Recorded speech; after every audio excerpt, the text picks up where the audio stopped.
ഇന്ന് വിളിച്ച വിട്ടാന്നല്ലേ ഈ രാവിലെ പറഞ്ഞേ. ഞാനിങ്ങനെ മുട്ടി മുട്ടി കാത്തിരിക്കേനു. ശാല ഈ ഒന്ന് മിണ്ടു പെണ്ണ. മോനെ അന്റെ വാപ്പ അനക്ക് പ്രേമിക്കാൻ ഞമ്മടെ പെങ്ങളെ കിട്ടിയുള്ളൂ. അന്റെ വാപ്പ പെരിച്ചായി ഉസ്മാൻ ഉണ്ടല്ലോ, ഓ ഞമ്മടെ പറമ്പിന്ന് അടിച്ചു മാറ്റിയ തേങ്ങേന്റെ കണക്ക് ഞമ്മളെ മാമന്റെ കയ്യിൽ ഇപ്പോഴും ഉണ്ട്. ഇപ്പോഴും ഉണ്ടല്ലേ? അത് മാത്രല്ല അന്റെ ഒരു പെങ്ങളുണ്ടല്ലോ, എന്തിട്ടാ ഓളുടെ പേര്? സൽമ. സൽമ. എന്താ ഓളുടെ ഒരു ഗിൽമ. ഓളോട് ഞമ്മൾ എന്തോ പണ്ട് ചോദിച്ചതിന് ഓളുണ്ടാക്കിയ പുലിവാലിന് കയ്യും കണക്കൂല്ല. എന്നിട്ടോ ഓളാ എന്തോ പോലെ മുഖമുള്ള മീൻകാരന്റെ കൂടെ ഒളിച്ചോടി പോയിട്ടില്ലേ?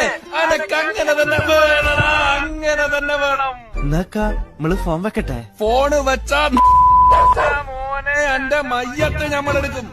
ഈയുവിന്റെ വാപ്പയും കൂടെ കേറ്റി കെട്ടിയ വേലിനെ പറ്റി ചോദിക്കാൻ വന്ന ഞമ്മളെ അന്റെ വാപ്പയും ടീമും കൂടെ കല്ലെടുത്തെറിഞ്ഞിനി. ഈ ഉണ്ടായിരുന്നില്ലടാ കൂടെ? അള്ളാനക്കാ നമ്മളില്ലേ? ഓലക്ക